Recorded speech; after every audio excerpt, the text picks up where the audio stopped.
G'day Internet, welcome back to another video. Now, before we get started, let me please reassure you that normal programming with all this vintage computer stuff will recommence shortly. Consider the last video and this video just a bit of an itch that I had to scratch. Now, speaking of the last video, we took a look at this Fenton RP105, and I think we can all kind of agree that it was a little rubbish. But it did get me thinking, and it made me a little frustrated. At the end of the day, the ability for manufacturers to reasonably cheaply produce a decent sounding turntable at a reasonable cost was done decades ago. So it begs the question that why today? Now, obviously, scales of economy have something to do with this. Obviously, LP players are not walking out the door every 5 minutes like they were back in the 1980s. But why do we have, for cheap, something like this compared to what was available back in the day? So I decided to set my sights a little further than just eBay to see what was actually out there. And I came across this.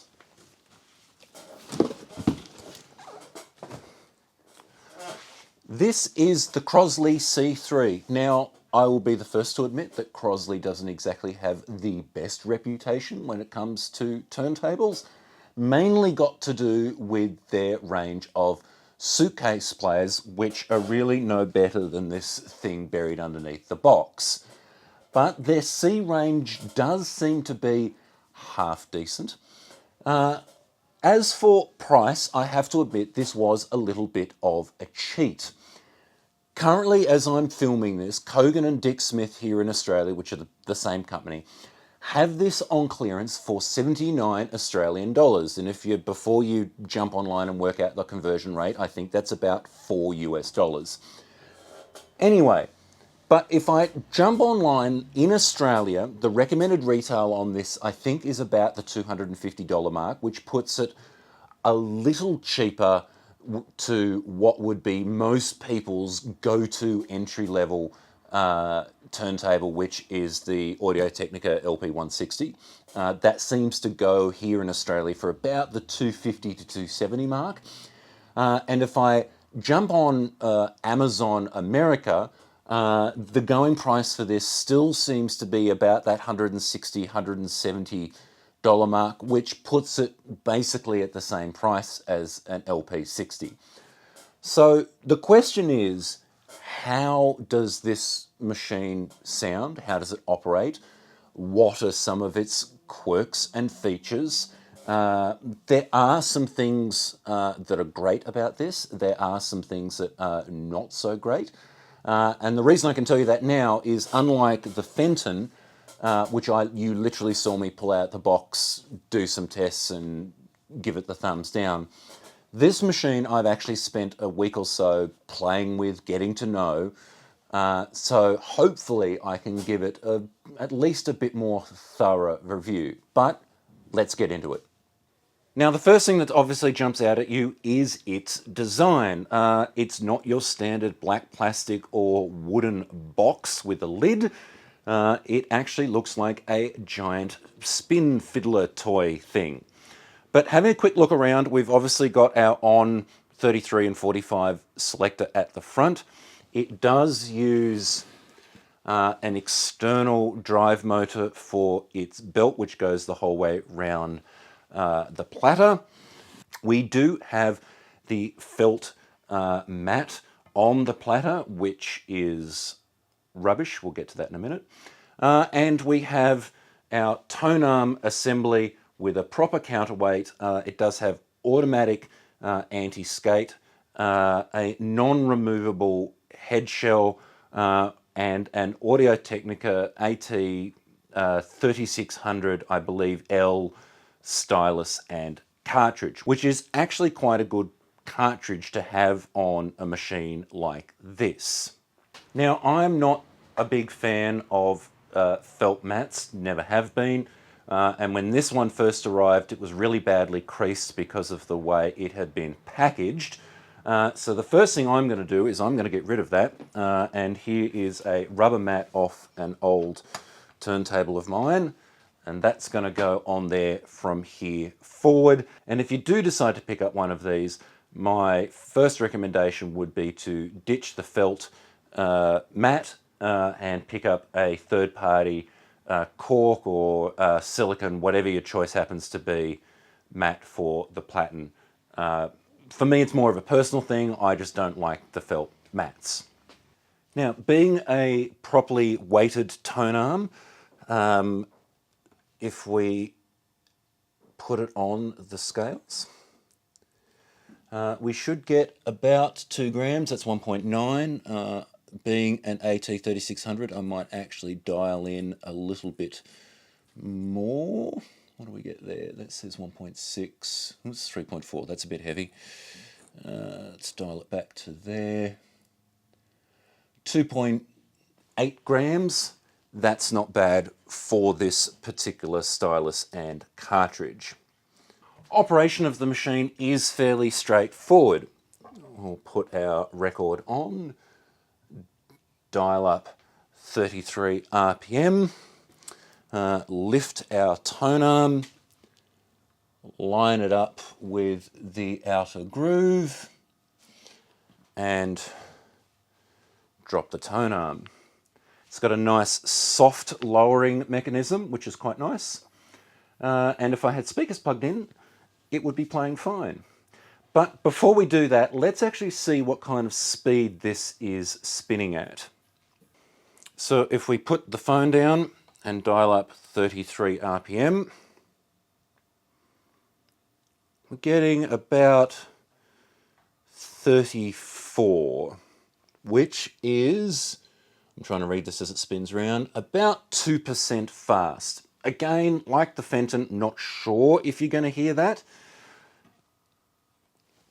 but that's how it comes out of the box. So that's all kind of the basic technical tests that we really need to do at this point in time. The real question is how does it sound? And that's where we kind of run into the biggest issue with this turntable. Now, like a lot of turntables, this has a built-in preamp, and what you see here is kind of the ideal setup for something like this. You have your nice modern turntable, a couple of reasonable powered speakers, and off you go. But the preamp in this machine is not the greatest. We're going to do some sound tests and step through a few things. And unlike last time, I'm going to simply switch to the line-out recording on my laptop as we go. But first, let's see how it sounds just simply plugged straight into a pair of powered speakers.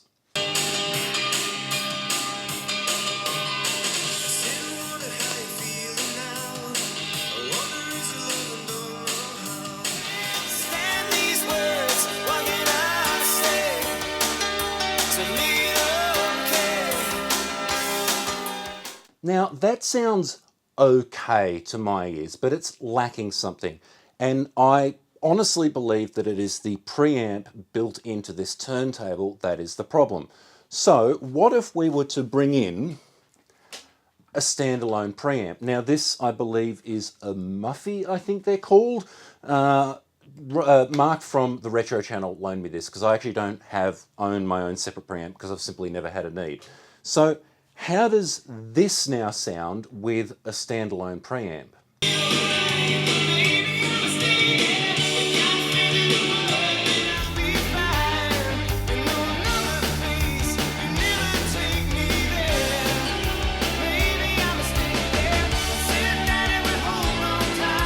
To my ears, at least, there was an improvement. It did sound better.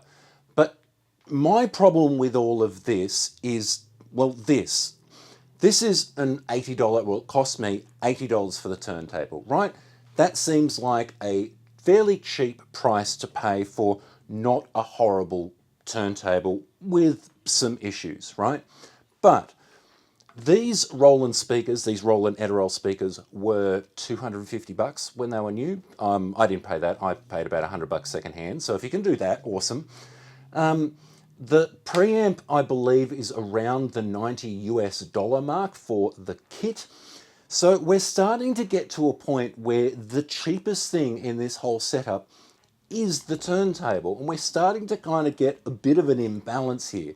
So is there a cheaper way of doing all of this and still keeping a reasonable sound? And I think there is.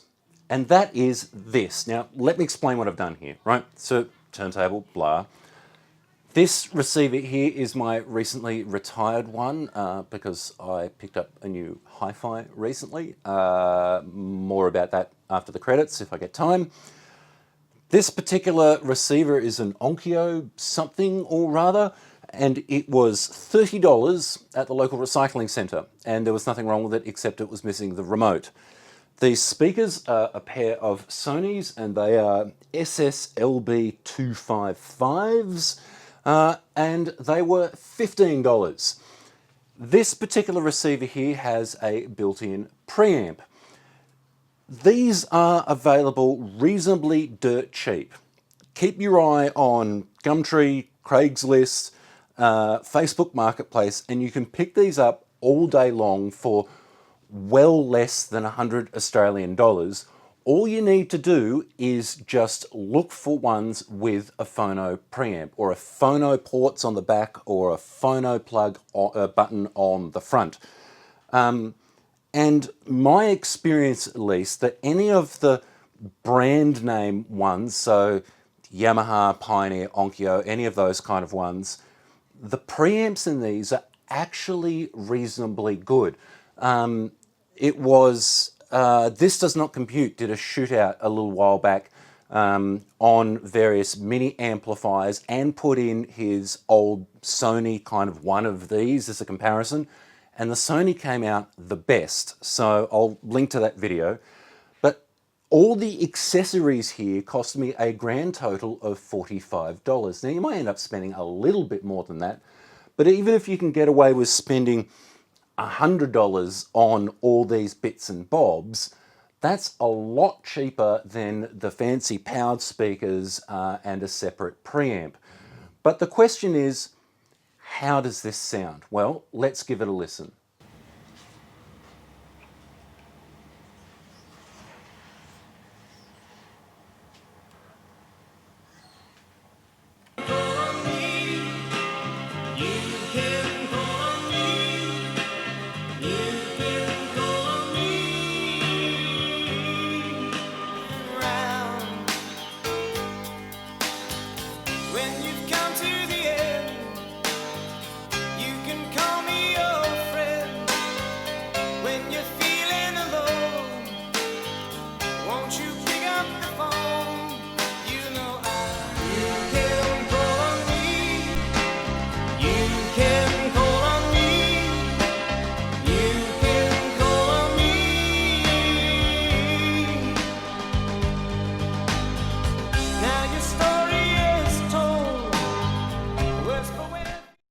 So that is the Crosley C3.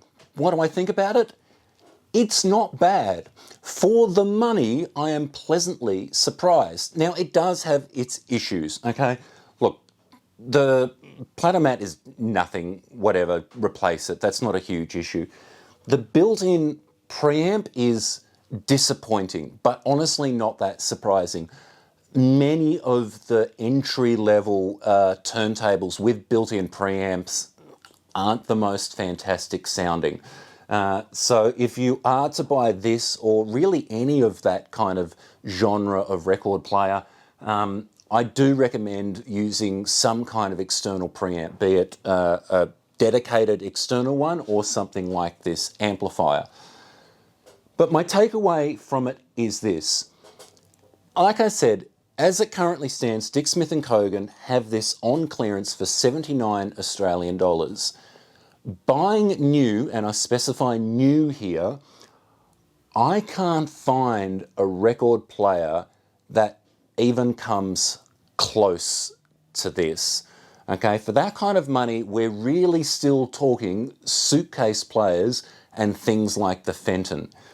This destroys those record players in every sense of the word. This I would actually call a proper turntable as opposed to those other things.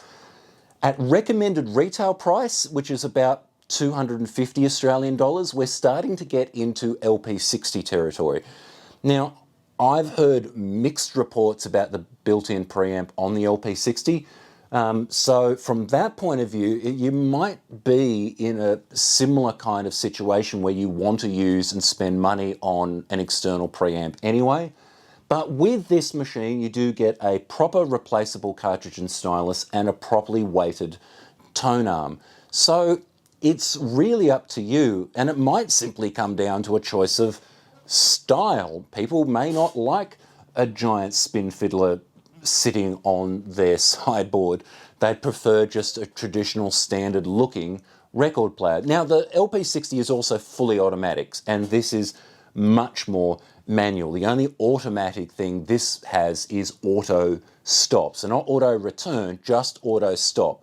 But in saying that, personally, I'll take auto stop over having my stylus go gadunk, gadunk, gadunk against the label as I've dozed off to sleep listening to a record any day of the week. So there you go. End result, pleasant surprise. Now, if you liked the video, click like, subscribe, all that kind of stuff. If you'd like to help support the channel, you can now find me on Patreon, just like these wonderful people just here. As promised, we will return to regular programming shortly, but until then, I will see you in the next one.